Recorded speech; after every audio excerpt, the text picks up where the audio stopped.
Тынбай әрекеттеніп, өзбей жаттығу жасап жатқан бұл жігіттің есімі Нұржан Өтепберген. Қайсар жігіт денсаулықтың қадірін басқалардан гөрі жақсы білет. Елордалық азамат 3 жыл бұрын бауыр циррозына шалдыққан. Дәрігерлер тек орган ауыстырса ғана аман қалатынын айтады. Уақыт болса тапшы, ал қажетті ағза табу қиынның қиыны. Басын тауға да тасқа да соққан ол трансплантация жасатып, бір ажалдан аман қалды.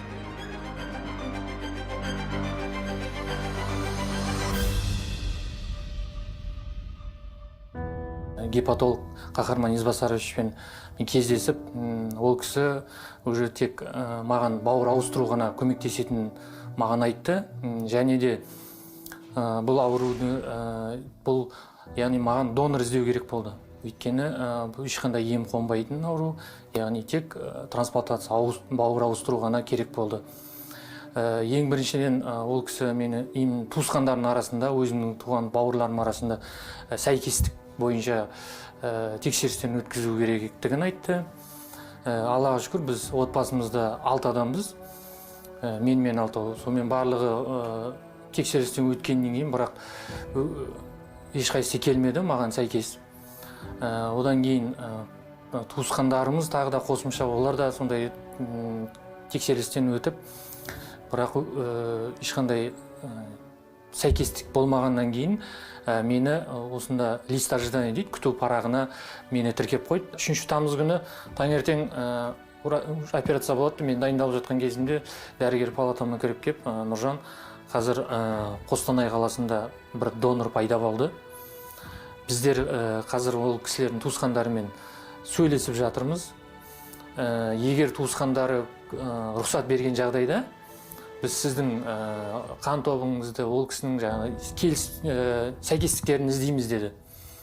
Егер сәйкес келсе, сізге біз бауыр ауыстыру трансплантация жасай аламыз деп, сондай операция жасай аламыз деп маған айтты.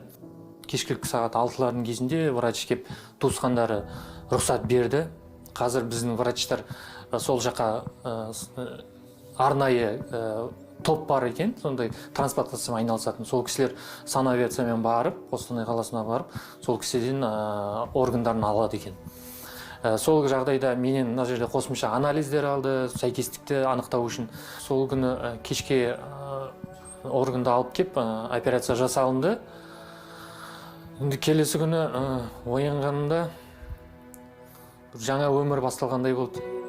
Басынан өткергендіктен Нұржан бұл саланы жете түсінеді. Өкінішке қарай, елімізде донорлықтың даму қарқыны тым төмен. Трансплантолог мамандардың айтуынша, қазіргі статистика көңіл көншітпей тұр. Бүгінгі таңда Қазақстанда 3114 адам күту парағында тұр.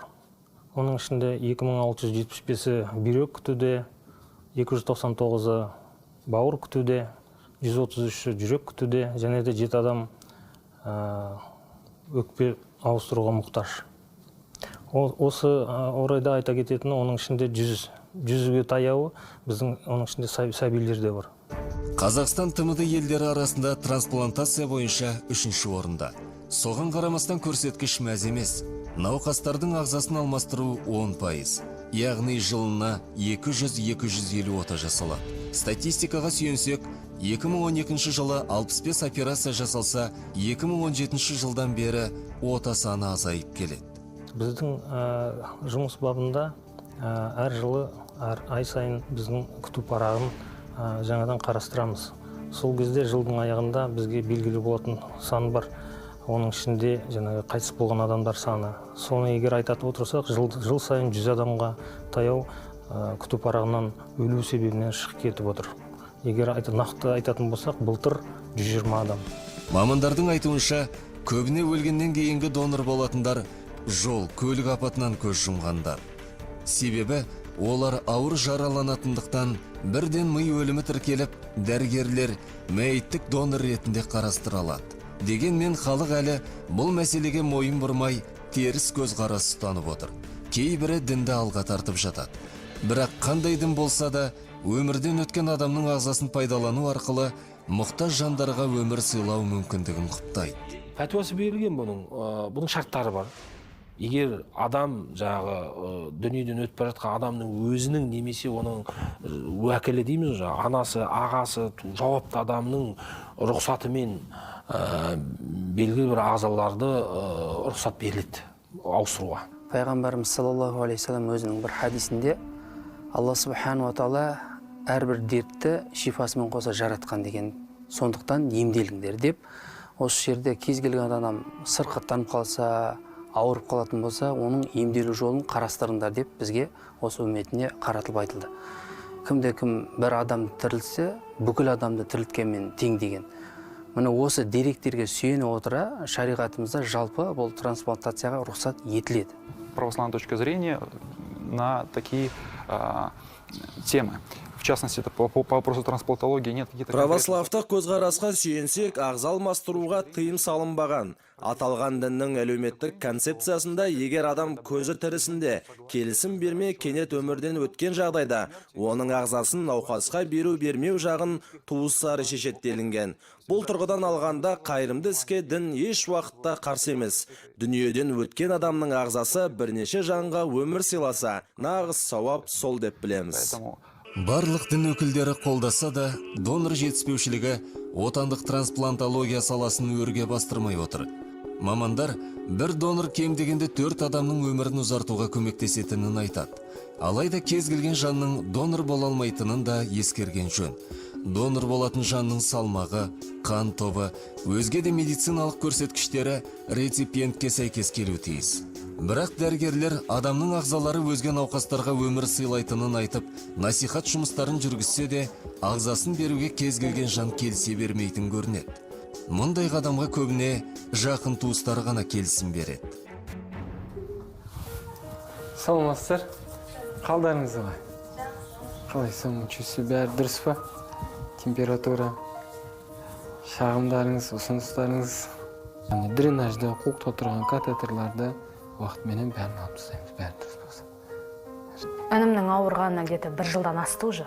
2019 жылдан декабрь айынан бастап 1 жылдан асты. Тек қана трансплантация ғана керек болды. Одан басқа давлениесі 200-де болады, бұрынғай. Көтеріледі, тек диализбен ғана жүрді. Сосын екінші рет жаттық біз бұнда. Біріншісінде жатқан кезде менің анализім дұрыс болмай, екінші жолы емделіп келдік. Аллаға шүкір, отамыз менің 3 сағаттай болды. Менен кейін сразу інімді қуандықта келді, менің артынша. Тәтбай інімді 3-тен аса келді уже реанимацияға. Бір күн реанимацияда жаттық. Аллаға шүкір. Сосын келесі күні палатаға түсірді бізді. Операция жақсы өтті. Қалай ойладық, солай өтті жақсы. Ешқандай қиындықтар болған жоқ. Реанимацияға түстік. Бір күн жатып шығарды палатаға, жақсы болғаннан кейін. Бәрі жақсы, Аллаға шүкір. Қатты қиналған жоқпыз.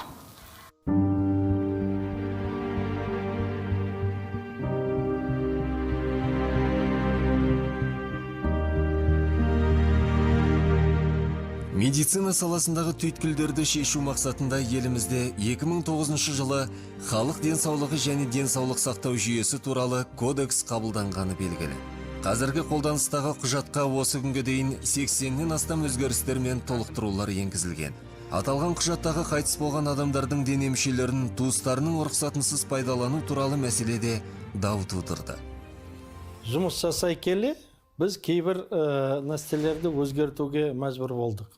Мысалы, мәйттен орган алу үшін қазіргі заңда көрсетілген, егер де біздің қазақстандықтар тірі кезінде өзің донор боламын, болмаймын деген жаңағы қол жазбасы болмаса, онда мәйт болғаннан кейін оның органын алуға болады деп көрсетілген. Бірақ соңғы кездер, соңғы 2-3 жылда біз бұл тәсілді кішкене өзгерттік. Заң болғанымен, бірақ біз туысқандарына сұрағанды жөн көрдік. Өйткені келісіліп жасаған нәрсе, ол өзінің нәтижесі өте жоғары болады деп соған біздің көзіміз жетті. Өздеріңіз білесіз, 1-2 жыл бұрын осы Ақтөбеде болды, Алматыда болды. бізден рұқсатсыз алдыңыз деп осы сотқа шейін барғанбыз. Бірақ енді заң біздің дәрігерлердің жағына болғаннан кейін біз сот бізді қолдады. Дегенмен дәрігерлер үкімет есебінен қаржыландырылатын аппаратта жағдайы оңалмайтын пациент үшін қосып қойғысы келмейді. Яғни, туыстары келісім берсе, дереу бәрін өшіріп, ішкі ағзаларын алу шараларын бастайды. Келісім бермесе, онда туыстары әлі де үміттеніп, науқастың әрі қарайғы ем-дом үшін өздері қаржы төлеулері тиіс. Бізде мұндай тәртіп әлі бір арнаға түспеген. Дәрігерлердің айтуынша, ми өлімі тіркелсе де, қоғамда шу көтеріп жіберетін жайттар жиі кездеседі. Осыдан келіп дәрігерлер науқастың қашан жүрегі тоқтағанша ұстауға мәжбүр. Адамның миы өлгеннен кейін, ол адам заңда көрсетілген, ол халықаралық тәжірибе, адамның миы өлгеннен кейін, адамның өзі өлді деп саналынады. Адамның миы өлгеннен кейін, көп болса 2-3 тәуліктен кейін жүрегі де тоқтайды, басқа ағзалары да тоқтайды, және шаршап барып тоқтайды. Ол ағзаларды алып, біреуге салуға ол жарамсыз болады. Түсіндіңіз бе? Сондықтан, мынау халықаралық тәжірибе, ми өлгеннен кейін, жүрегі жұмыс жасап тұрғанда да оны алу керек. Жүрек тоқтағаннан кейін ол жүректі ешкімге салуға келмейді. Жүрек тоқтады деген, басқа органдарға қан бармады деген сөз. Сондықтан басқа органдарды оны жаңағы трансплантацияға келмейді. Дәрігерлер осылай деп шырылдағанымен, пәтуа шығарушылардың пікірі сәл өзгеше. Діни көзқарас жағынан ағза берушілерде өлім халі нақты болуы тиіс. Қазақстан мұсылмандар діни басқармасының фатуасы өліден тіріге салу үшін оның жүрегі тоқтау керек, дем алған тынысы анық өлген болу керек. Оны 3 сенімді мемлекеттің врачтары бұны өлді деген қағаз беру керек. Содан кейін барып, одан алуға біз фатуа рұқсат берілген. Бізге келді, Сығановтан да келді. Осыны жаңағы ми өлгеннен кейін, 90% өлгеннен кейін жүректі табиғи жолменен істетіп тұрады. Осы жерде кезде алсақ боламын деп. Оған үзілді кесілді шариғатымыз қарама қарсы. Менің тағы да бір күмәнданатын жағдайым бар.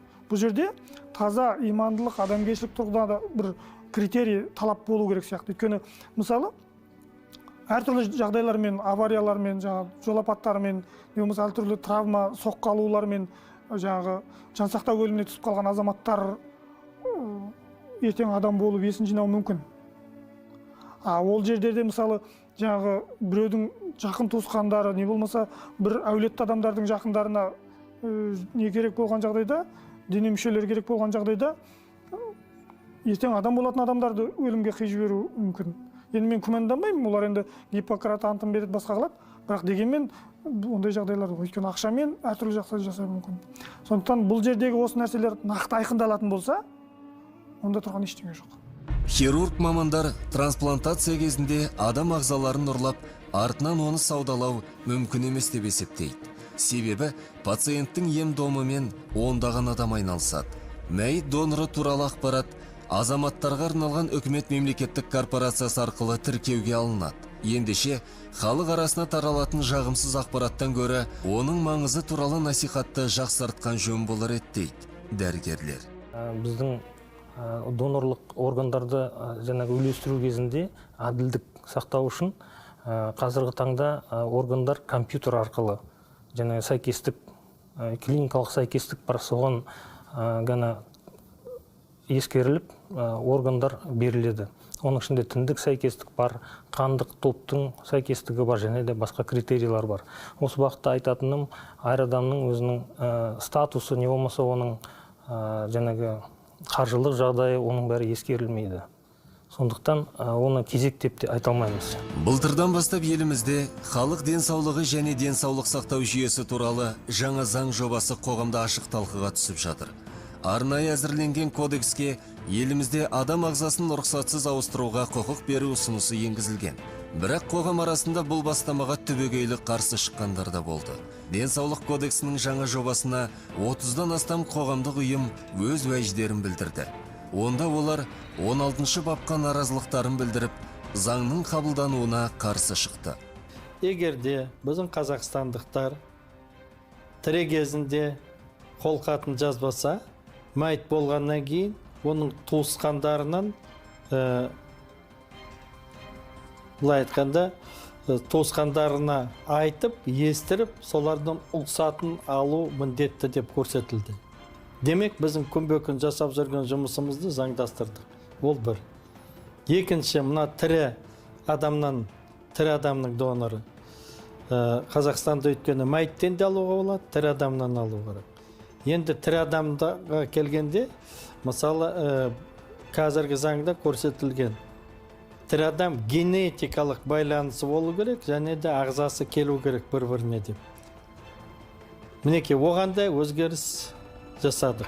Талай мәрте талқыға түсіп, парламент қарауына жіберілген бұл кодекс әлі қабылданған жоқ. Жауаптылар бірінші кезекте қоғам пікірін ескереміз дейді. Кем кетігі түгелденіп, мұқият зерделенеді. Содан кейін ғана заңмен бекітілмек. Адам дүниеден өткеннен кейін ағзасын донорлыққа алу үшін туыстарының рұқсатын алған дұрыс па сіздің ойыңызша? Негізі туысқандан рұқсатын алған дұрыс болады деп ойлаймын, бірақ адам тірі кезінде өзі де жасып кету керек. Шариғат бойынша дұрыс емес ол негізі. Өлген адамның органын біреуге беру деген. Қоғам әлі оған дайын емес, қазақ халқы. 5 жылдан кейін, 10 жылдан кейін оған қоғамды дайындау керек. Енді өтеге кеткен кезде әркім өз мүшесі түгел кеткені дұрыс деп ойлаймын мен енді. Үмітсіз адам болатын болса, ол келесі бір адамды құтқарса, оған өмір жалғаса, оған өмір сыйласа, ол жақсы емес пе? Трансплантологияның тиімді жақтарын, оның қажеттілігін әлі де елдің санасына жеткізу маңызды. Әсіресе трансплантацияға діни сенімнің қарсы емес екенін бұқараға ұғындырудың жөні бөлек. Осы бағытта халық көзқарасын өзгертуге дін мамандары да үлес қосып жатыр. Қазақстан мұсылмандар діни басқармасында білесіздер, бізде 3000-ға жуық мешіт бар. Бір жұманы да арнайы осыған біз арнағанбыз. Халыққа бұны түсіндіру жолында жаңағы. Және де келгендерге міне біз жаңағы кітаптарымыз беріп жатырық. Міне Қазақстан мұсылмандар діни басқармасынан сайт бар. Фатуа кезетіміз бар. Фатуа кезетте орда ашық, айқын бұл не жазылған. Қазір Қазақстанда донорлықты дамыту үшін мемлекет тарапынан қажетті жағдайдың бәрі жасалған. Клиникалық орталықтар қажетті медициналық құрал жабдықтармен қамтамасыз етілген. Бірақ біздің қоғамның бұл мәселеге әлі дайын еместігі қолбайлау болып отыр. Демек, бізге әлі де түсіндіру жұмыстары жеткіліксіз. Әр азамат, Қазақстанның азаматы өзі түсіне білу керек. Бұл қадам, яғни бұл қадам өте ауыр қадам. Яғни бұл органды басқа біреуге, мысалы бас миы өлім тіркелген екен біреуге беруге, яғни туысқандарының да түсінігуде оң көзқарас болу керек. Бұл бірінші жағдай. Екінші жағдай, ертең күні сол мұқтаж пациенттердің арасында бізде болып қалуымыз мүмкін. Мен ойымша, қайтыс болған адамдардың туысқандарынан рұқсат сұрау дұрыс емес сияқты. Өйткені адам өзінің туысқанын, бауырын, баласын жоғалтып жатқан кезде ол кісілер бұл жағдайда дұрыс шешім қабылдайды деген өте қиын. Сондықтан адам тірі кезінде өзі донор болам, болмайым деген шешімді қабылдап кетсе өте жақсы болады деп ойлаймын. Біз қазақстандықтар мынаны түсінуіміз керек. Бүгінгі таңда 3600-ден астам адамдар органға тәуелді болып отыр. 3600 адам деген ол бір, оның семьясын алып қарасаңыз, 4-ке көбейтіңіз. Мінекей, осыншама адамда күндіз күлкі жоқ, түнде ұйқы жоқ. Сары уайымда отырған адамдар. Соның ішіндегі барлығы да жас, қолдарынан іс келетін, кейбіреулері керемет мамандар. мінекей соларға қол ұшымызды берейік.